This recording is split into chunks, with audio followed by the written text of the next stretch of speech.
It's always nice to end the season with a win, and no one wants to like have to play for your spot. But of course it'd be much easier if we just get a win on the big stage at Gamescom and avoid relegation. That's obviously the best thing.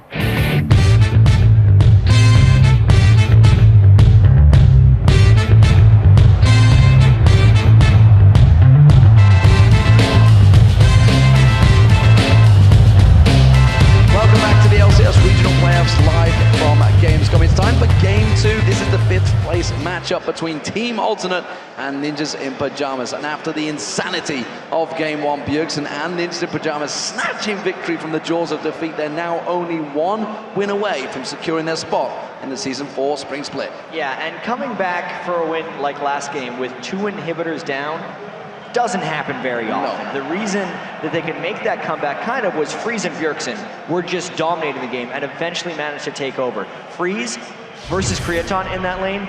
Freeze was up 10 kills to 0 over Creaton and 538 CS to 334. Totally dominated. And Bjergsen, who picked Fizz first and then tried to get counterpicked by Bjergsen,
to dive onto them.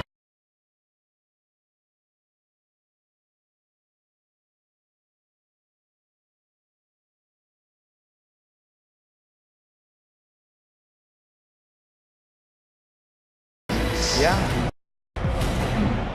It would be a smart thing, as long as Creaton can play. Blitzcrank. Yeah, so Blitzcrank as well. Jay Reed picked it yesterday. Didn't actually work out for them in the end. He didn't land too many clutch hooks, but the pressure he can create early on the lanes is immense. And I think the value of that Caitlyn pick is not so much in what Alternate's going to do with it, but what Freeze isn't going to do with it, because he's no longer allowed to play it. But Ninjas in Pajamas, their scrim partner actually was Fnatic, so they're going to be well prepared for this game. They also played Alternate a couple of times, which is ironic since they are going to be up against some Twisted Fate getting locked in by Bjergsen. Interesting, we've not seen him playing it a great deal, but being locked in this early with Kassadin available is dangerous. Yeah, most recent nerf to Twisted Fate, of course, his cards. He now only has 4 seconds to throw after he's locked it in, as opposed to the old kind of swinging scale you used to have on it. Haven't seen much of him this weekend, at all. Yet, it does fit the Bjergsen way of being able to kind of take over for the whole team. Instead of just running around with Fizz, he gets to teleport around, but he's not necessarily as strong when he gets there. once again, Forelmor is going to have a chance to counterpick Bjergsen. See which way it goes. Vladimir worked very well for Kerp in the last game, so it wouldn't surprise me to see him stick with that one. Ari would be very mobile against Twisted Fate. Renekton being hovered over as well right now, and that's actually going to get locked in. So Renekton for the top lane. It's going blind, of course, remember, because we're waiting to see what Ninja in Pajamas are going to use in that top lane. Ari is the perfect pick for Forelmor right now. It gives him something he's very comfortable with because he picked it 8 times during the season, and also something he can definitely disrupt Twisted Fate with. That's very smart things. So, final pick now. What would you pick? You're going to be against either 2v1 lane, you could be pushing into it. Would they go for a 2v1 lane here? Because they're using the Twitch Zyra. I feel like they can do either way. Twitch Zyra, I know that Lemon Nation has said Twitch should never lose a 2v2 lane because he feels like he's that strong in lane phase. But as the 2v1 lane, they as well have the potential to make a big play happen if they just land the roots and Twitch can then land all his drops on top.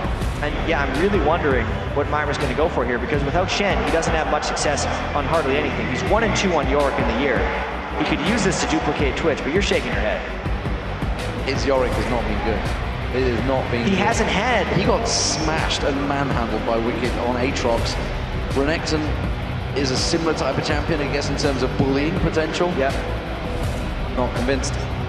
I believe you, but he didn't have much left. With Shen off the table, he hasn't had success with many other champions to begin with, and he's going up against a Renekton, which might have been his other, like, Renekton is the staple top laner. Like, when I have to play top lane, I play Renekton. The irony is that Mima actually does have a huge champion pool. Then why doesn't he bring it out in the LCS? I do not know. I do not know. Of course, he could have gone for Ryze, but Ryze 3.10 has been effective. So didn't want to go for that. Now, Ryze versus Renekton, probably not the wisest choice. No. I don't know. I just don't know. He plays the top lane Evelyn as well, actually. That's one of his most famous champions. So don't think it's going to pull that out. Ready, though. Not really going to be a great champion for him. So those are the champions, ladies and gentlemen. Have Alternate managed to steal a march in the picks and bans? I believe they may have. It is, of course, Ninjas in Pajamas that are 1 game up, though, and Alternate, they have to try and turn this one around. Even through those picks and bans, I wasn't sure whether Aranea was looking too confident. He is certainly a player that will get very much down after a loss, so they're going to have to turn this one around. And Deficio and co, you saw them big size of relief at the end of that game. It wasn't like we saw Ichi yesterday jumping up, celebrating like crazy. It was just simply a, we got away with that one. Yeah, and I can just imagine the emotional swings that happened to the teams in that game, because we saw the jubilation, basically, of Alternate after they thought they'd came back, and then to just all come crashing down again. Yeah. How are they going to come into this game? Because we know that they are that emotional team. Well, if you have just joined us, ladies and gentlemen, we are already 1 game in. It was a 55-minute epic back and forth, inhibitors going down both sides of the map. And it was Ninjas in Pajamas that finally came out on top. This is the 5th place playoff position for the Season 4 Spring Split. And of course, the loser will be into the promotion tournament, which will be happening later in the year. Currently, Copenhagen Wolves and TCM are the contenders, the challengers in that tournament. And of course, we've already seen SK Gaming and Meet Your Makers slipping down there. Who will be joining them? Will Alternate... He doesn't have gold. There it is. Just pulls out the gold card, but you can see Bjergsen going to get caught straight out here. Has to flash away. The hook was coming in. Split second behind. That was very strange by NIP. They showed themselves to stun only to flash away over the wall. Why show yourself? Just run back around through their own jungle. I suppose they didn't want to get cut off because he did stun Blitzcrank so that he couldn't get pulled before the flash, but that is a lot of, that's a lot of stuff burned. Maluno and Bjergsen both going down flashes for really no real investment for all. And that surely means that Maluno's not going to be pushing too much in that mid lane against Pharrell Lord and Bjergsen. Without that flash, he is in danger of Aranea coming back towards him in that lane. Of course, Jay Ree, he could just pull the blue buff across here, and I believe that's what they're looking to do, and I'm pretty sure Alternate are aware of that. Yeah, Alternate should see this one coming as well and just run away this time. That's what you get to do with Blitzcrank, is you get to bully people early on in the game. I'm a little bit surprised NIP didn't actually just wait in one of those bushes and try to land a Zyra route across the whole team as they came in. Instead, they just decided to give all the ground to Blitzcrank. And Alternate were very quick there, and whether NIP was simply caught out of position, weren't prepared to get there. They got some great ward coverage here of the jungle of NIP. They have one at the red and at the blue, of course. Kirk is teleporting back, so he's going to be heading off back towards that top lane. Ninjas in Pajamas will be starting off on that red buff. That's where Maloon's going to pick that up. He's going to have to try and go straight across towards Ultimate's jungle, but they're going to be prepared for this. Let's see which route Aranea takes. It's funny, Aranea should actually, like, he could just run straight to his blue buff because he knows that Maluno is going to go there right next. There's not a 2v1 lane disparity anywhere to actually stop someone from harassing, but yeah, Kerp is going to be helping him out here. And effectively, it could just become a bit of a dance around this blue buff if all the laners decide to go in. Yeah, Yorick coming in, he's going to throw the ghouls at that bush, and he's going to catch out on Kerp and Aranea, but they may well go aggressive and turn this one round. You see, also coming up the river was Bjergsen, so he's here now, so it's a 3v2 situation to try and get and secure this blue buff. Smite is available for Aranea, but he's wisely just gone back to left. Yeah, I really wonder what his overall plan was there. He knows he has no health potions, so he's going to be lower than Maluno when that happens. And unless he thought his laners were going to be stronger when they all collapse down, he should have just taken his red buff, because that effectively wastes all of the early advantages that J-Reek took by putting the wards in the red and the blue buff, and just gives the double buff to Maluno. Now, Kerp's in danger of getting ganked. He's going to have to use that flash burnt out as Maluno comes sliding in. He'd have to mash his standard Dragon Strike combo. And again, that's another flash burn, but this time it is one of Ultimates, of course. Remember, Maluno's and Bjergsen's are still down, so whether we see Aranea paying a visit there, which he is hanging around in that middle river at the moment. Remember, Bjergsen has no escape here. He is going to go in, he catches on towards it. Bjergsen pulls out the stun card. The charm came out, but he's already very low. And wow, Aranea just chops him down. No assist for Elnor. But that's still exactly what Alternate needed. Pharrell and Lord would have been well served to get that 200 gold worth of assist, but it was a good punish nonetheless by Aranea. He really needed to get back in the game from that after losing out essentially in the quick little buff dance. Getting the kill pulls him right back. And he had exhaust. He just didn't use it on Aranea. I guess he just wasn't expecting that burst. Yeah, he was going to die regardless, I feel like, because when he ended up dying to Aranea, Pharrell and Lord would have also just reached range to attack him. And in fact, by not using the exhaust, in a way, he denied Pharrell 200 gold. Maybe not intentionally, but he did. We'll see how that works out. We also want to keep our eye on this bottom lane. Freeze, so far, is behind on CS to Creaton. We'll see how that sticks around. Of course, Twitch versus Caitlyn, very different this time around. And Bjergsen once again gets engaged upon. This time the Dark Fight not landed. The stun comes out. He has got that exhaust available, but again, dodges out of the charm, but the ball's come back. And Pharrell picks himself up a kill this time. Pharrell angry this game. He got shut down by Bjergsen in the game before, and this time, with the Twisted Fate pick, it's not like he can take much action in the lane against Pharrell, specifically when he burned his flash level 1. It was just more trouble from there. Well, Maluno nearly getting caught out there. Aranea paying yet another visit, proving why this Aatrox was banned away from him. That is a big stack of minions putting pressure on towards that mid lane. Pharrell, look at him in that scene.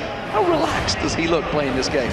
And if Maluno wants to think about getting experience in that lane, he's risking dying, which is why Pharrell Lord's positioning in nice little react long arm stance is good, because he's in a good place right now in this game. He's in a very good place. Kerp in this top lane against Maima is actually not doing a bad job. They're pretty even on terms of CS, and kind of expect that for now. We'll see how it develops as the game progresses.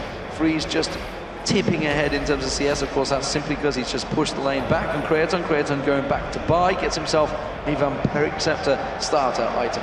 So we'll see how this lane goes this time for Creaton and Freeze, because that was a big reason Alternate fell behind in the last game. Freeze's Caitlyn was 101 to 55 up, Caitlyn versus MF. This time, since Creaton is controlling the Caitlyn, it's actually even. Freeze is playing this matchup quite well with Twitch.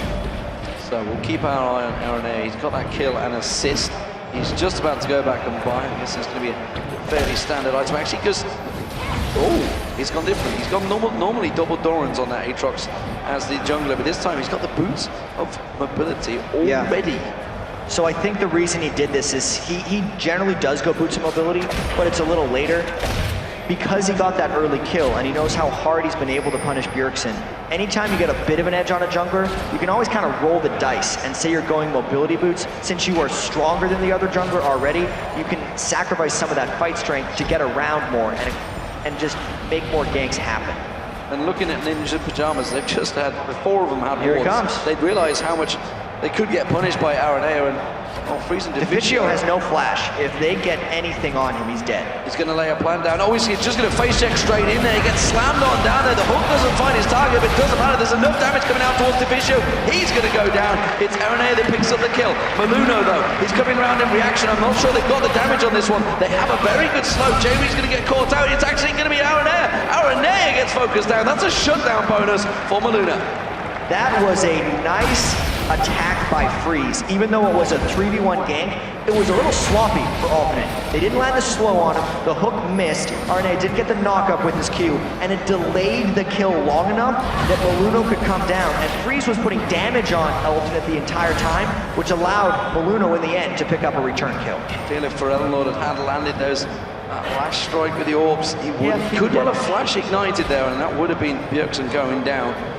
Would have escaped it. Now we're going to see the Cataclysm on towards Jay Reed. The exhaust goes down, but Freeze is close enough to put the damage down. Mana Shield is about to pop. It's already gone down. Jay Reed will pay for it with his life. And Maluno, oh, the built over Beastmaker from Greaton. Aatrox is coming back in there. Aranea should be able to close him down, but Freeze quickly manages to stealth up and get away. D4G2 timely back in lane, lays down the plants and they back off. Very aggressive moves there by Maluno, but he's picked up both of those kills. I'm sure NIP would have loved to have it on Freeze. Bjergsen extending this fight even longer. Bjergsen going down there, throws out the wildcard, gets the stun on towards Aranea, but missed with the wildcards, and that means that Aranea will get away. But look at the dirty farming in the top lane. Curb is in between the inner and inhibitor turret. Yeah, that's this is Macnoon all over again. It's an interesting spot to find on the map. York not able to push him out of that area. And Maluno, since he spent so much time bottom lane, especially with Bjergsen using his ultimate, there's no reason for him to leave. He's just going to clean up every minion and keep York completely in his turret. Bjergsen coming in towards the mid lane, trying to catch on towards Forellenlord. Maluno was pushing out, but instead does not find him. Where's Kerp going to go? He's going to go straight head-to-head with Maluno. He's got Yorick coming down. Mimer's going to join this fight, and now Maluno's in trouble. Instead he backs away. Kerp is not going to go aggressive. It's a good thing Jarvan came up for the red buff there, but Kerp is just going to try to be as annoying as possible here. He's taking on two people right now, forcing the smite, and he's just going for some kills. He just pops the Dominus and goes full-on aggression there, knowing that Mimer can do nothing against him here. He just continues the damage. Mimer's in trouble here. He's trying to get back to the turret. I'm not sure whether he's going to make it. Kerp's still putting the damage down. He can get another slice and dicing towards him. Tries to get the slowdown. Can he turn this one around? No, he can't. Kerp picks up a great kill.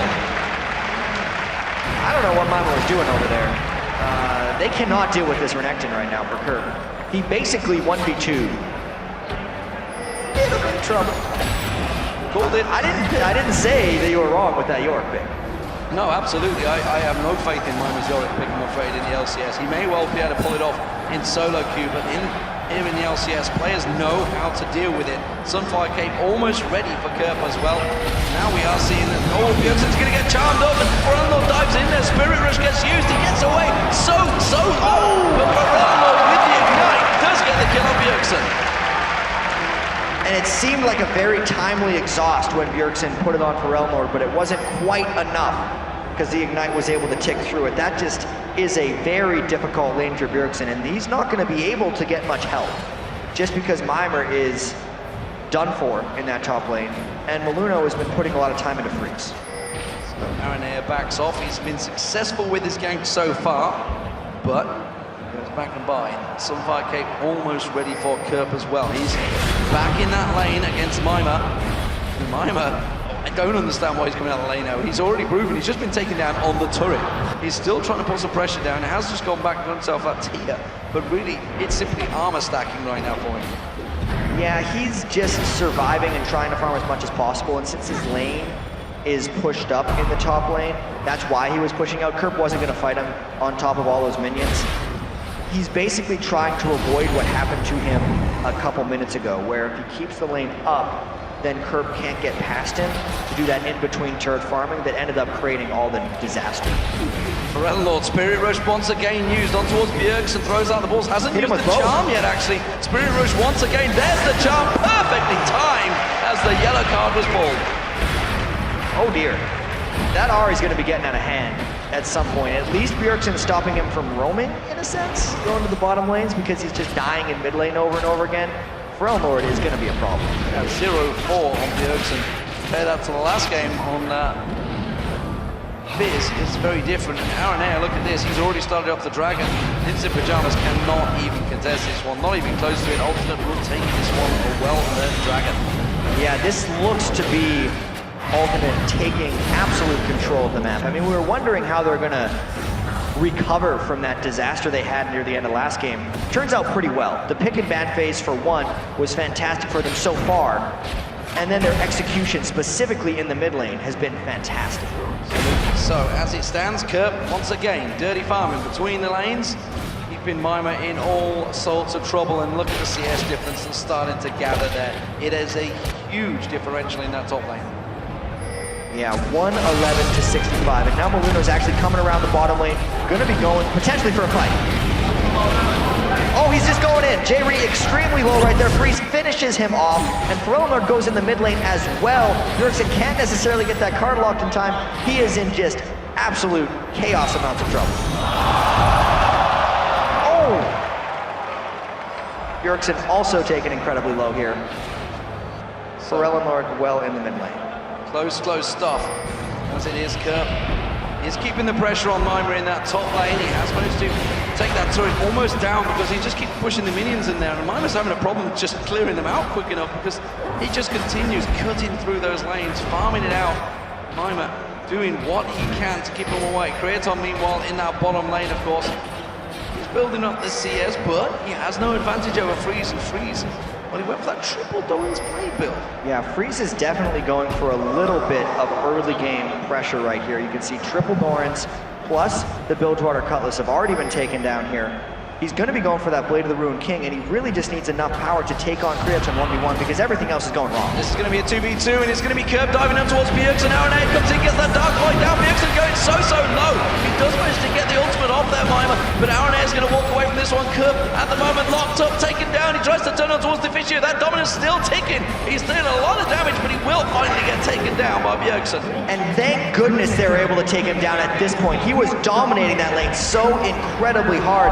All of NIP just decided to just pile up to that top lane and take him down, and he didn't actually have a huge shutdown bonus, so the gold recovered by NIP isn't that great, but it should shut him down a little bit and at least give Mima a slight amount of time to recover for this one.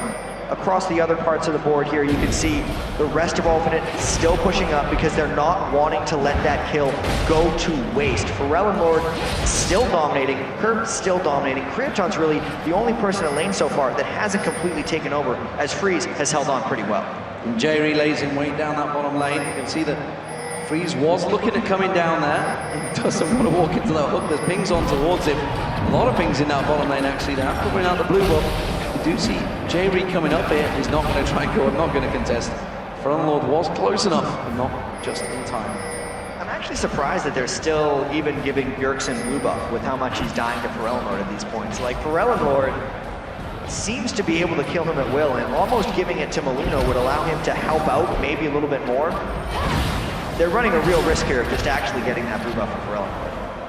So Creaton almost got that Bloodthirster completed. Meanwhile, we do see Freeze going towards that Bilgewater Cutlass. The hook coming out from J-Re forces the flash away from Deficio there.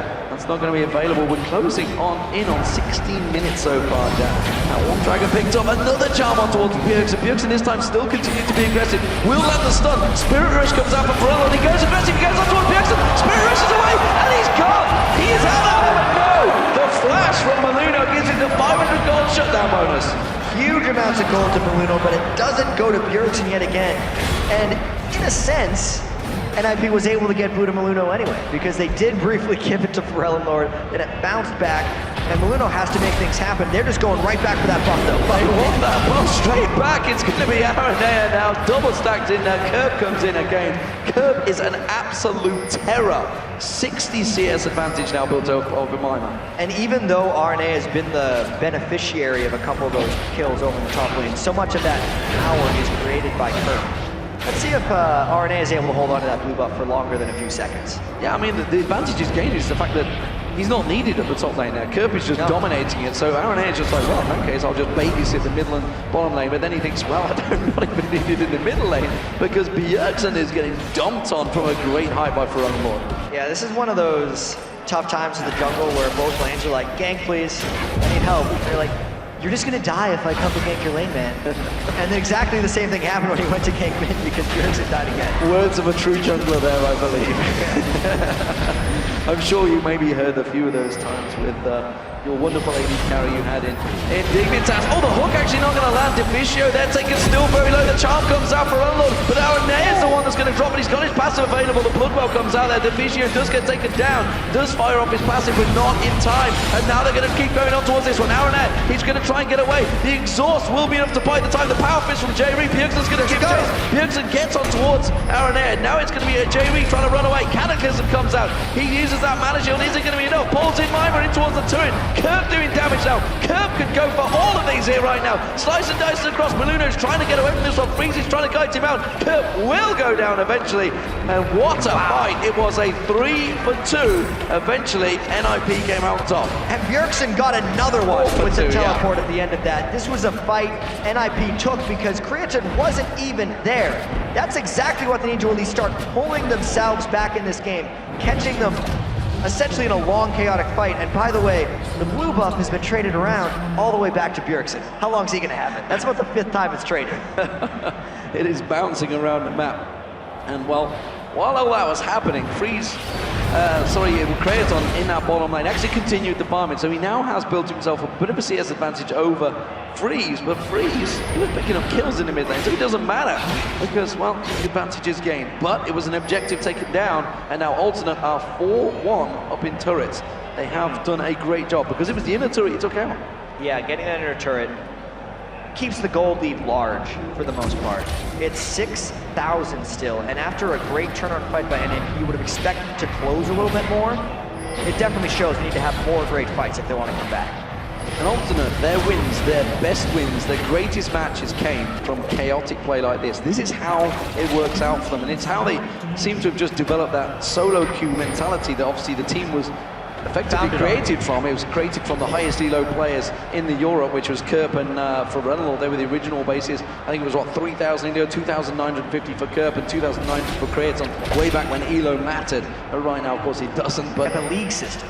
The league system, of course, but what counted back then was the elo. And of course, when we saw them in Warsaw, the original qualifiers, we looked at them and it's like, that's a team of individuals. They came back in the summer qualifiers and suddenly it was a full-on team. They managed to get in, they created some great opportunities, and of course they topped the league for 6 weeks. Let's not forget that, because that's very important. Yeah. They came up against the very best Europe had to offer, and they topped that league for 6 weeks. So it's no surprise that they can turn this game around. They have a big gold advantage, they have a big tower advantage, they have the kill advantage. Can they turn it into a win? It is a best of 3, they have to take another 2 games. And they have a big enough lead to be able to take this one right now. We've seen them in this position before, in a sense. Neither of these teams have been able to close games when they have an advantage, which is how they've ended up in this promotion game. These teams haven't even been able to hold it for Ultimate when they had an advantage in the league overall, as you said, top of the league for 6 weeks, and then are kind of losing it. So they are inconsistent in a larger scale, as well as individually in the games. And now with Freeze pushing the bot lane, they're almost dared into diving or just giving up some of that global gold back.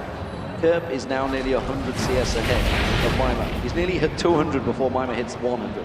That's not good in lane. No, it's not good in any sense of the word.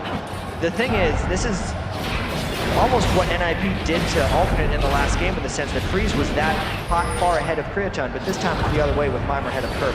NIP might be looking for a fight here. They're really fostering, trying to defend this turret. But once again, this is a dangerous turret to hold. There's a couple divers are looking for trouble.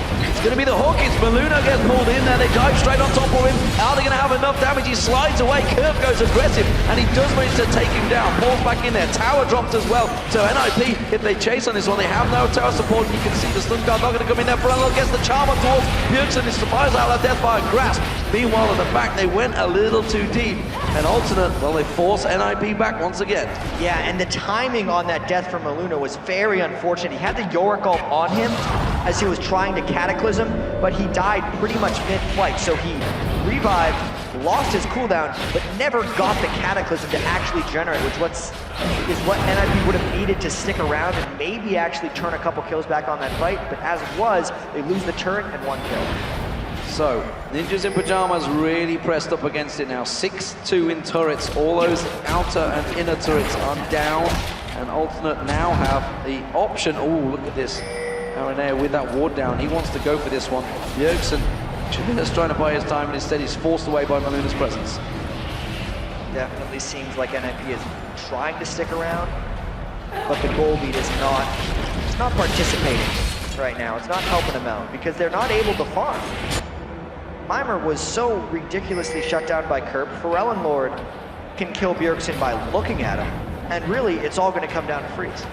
Just a sharp glance, and he drops down straight away.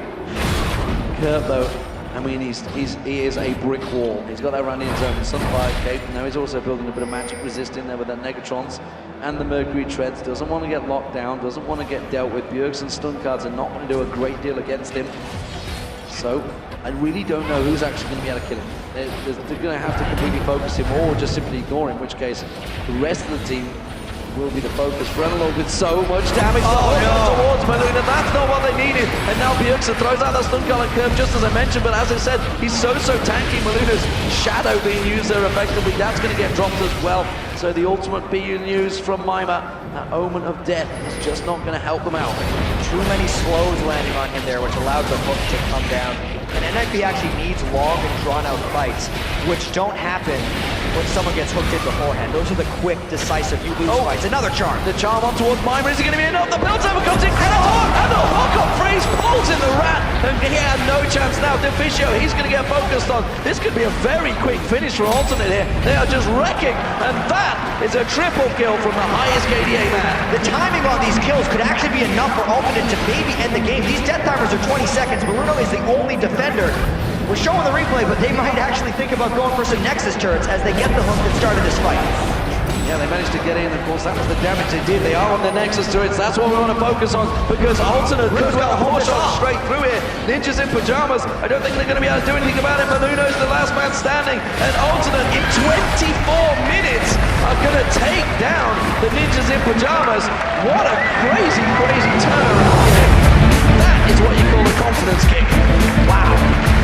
We knew they were winning by a bit, but the timing and the cleanness with which they picked up all of those kills at the end allowed them to just crush the Nexus for the fastest game we've had this turn. Absolutely fantastic turnaround. Ninjas in Pajamas, they're going to have to be thinking, what the hell just happened, guys? We had a rough, close game in game 1, which they did take, and of course means we are going to be going to a 3-game series. Wow. Pressure very much on both of these teams.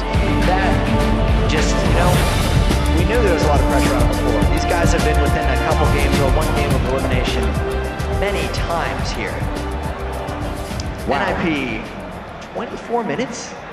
That's a fast game. That's a fast one. That's a fast game. It caught a lot of people out there. And just looking at the stats, I can see it. Looking across at your screen in the game, it was 5-2-7 for Lord. Crazy stats. But Aranea at the start. And remember, the very beginning, we talked about it. The flash that came out, the flash is burned.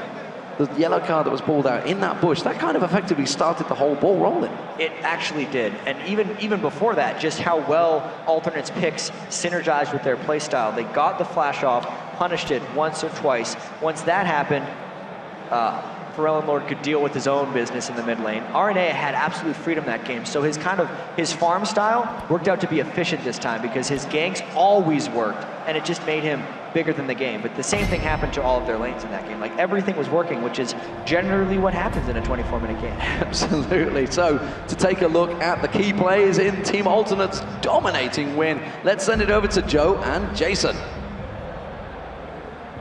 Thanks a lot, guys. And, well, there's not really that much to break down, unfortunately, from this one. And we speculated after the last game whether that massive swinging around game 1 would take all the energy away from Alternate.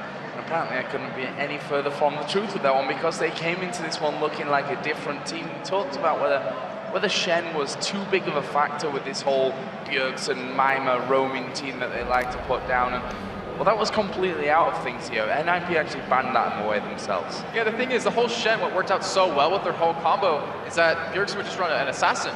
And with that Shen combo, you can just kind of show up, save him, he can pick up some kills, but that game, he just got shut down. I mean, Bjergsen just could not do anything with that flash. He lost RNA, just camped his lane, he constantly got picked off. He was 1-5 at some point in that game, fairly early on. I mean, remember, it's a very short game, 24 minutes, and not to mention Mimir in the top lane. When he isn't on that Shen, he just got pushed out, and Kerp did a phenomenal job on that Renekton. Yeah, to speak about Kerp as well, because in the last game, obviously, it was Freeze who had an incredible CS lead over Crit, and this time around, he kind of switched up onto the top side of the map. We saw Kerp farming between the inhibitor and the inner turret for a lot of that time as well. Like, he had domination on that lane. And the thing is, I've actually talked to Fisu before and talked about their whole lineup, how Mimer's doing, and that Euro pick they used. I mean, it's obviously one of the 3 champions been playing over the past couple of weeks, but it's just kind of supposed to be a safe lane for him, just so he can keep farming up, not die too much under turret, and allow Bjergsen to roam around, come up to top lane, help him out, allow the bottom lane to be fine, and have Luno give that ability to get Bjergsen farm, and as well get Freeze farm, but it didn't even matter this time. His York he could not seem to farm. He got killed under turret multiple times by Kerp, and I really wonder, is NIP going to be able to get Shen for this time? And if not, is he going to be able to play a little bit different this time? Is he going to be able to keep up and farm? Because they need him there. They need him to be that tank when he was on New York. They needed to be that tank when he was on Shen, and he just didn't have the items this time. Yeah, I don't know if they're going to let that Shen through here. I don't think so. I honestly see alternate banning this one out. Obviously, sides will be switched back over for the next game. So they're going to get the last pick in there as well. We'll talk about Frelnlord and Bjergsen here a little bit, because we saw Bjergsen picking up the Twisted Fate first. That gave, again, second game in a row, the chance for Frelnlord to actually pick his counter to that one. Kassadin was open, but honestly, Frelnlord's not really a Kassadin player either way. Yeah, I mean, the couple champions that got up to that 3,000 elo in Season 2 was Ahri, Diana, and Orianna. And you keep letting them on those cover champions. The thing is, against alternate, you can't ban them out, ever. They're just like kind of like Gambit. You cannot take away one person's every champion that they're going to play. And NIP, I mean, the only thing they can do is take out things they don't want to play against, or some potential strategies they don't want to deal with, and then maybe go up against that. But I'm really worried. If they can't get that Shen, will they have what it takes? They've had that time to practice since playoffs. They've known where their weaknesses lie, their strengths lie. But you saw in that game, they necessarily haven't really fixed those problems just yet. Well, whatever alternates said to each other between the games 1 and 2, it's exactly what Ninjas in Pajamas have got to say to each other here as we move towards game 3. We're going to take a quick break, but when we come back, Ninjas in Pajamas and alternate face off for the final time with a guaranteed spot in the Season 4 Spring Split on the line. So guys, don't go anywhere. The LCS Regional Playoffs live from Gamescom. We'll be right back.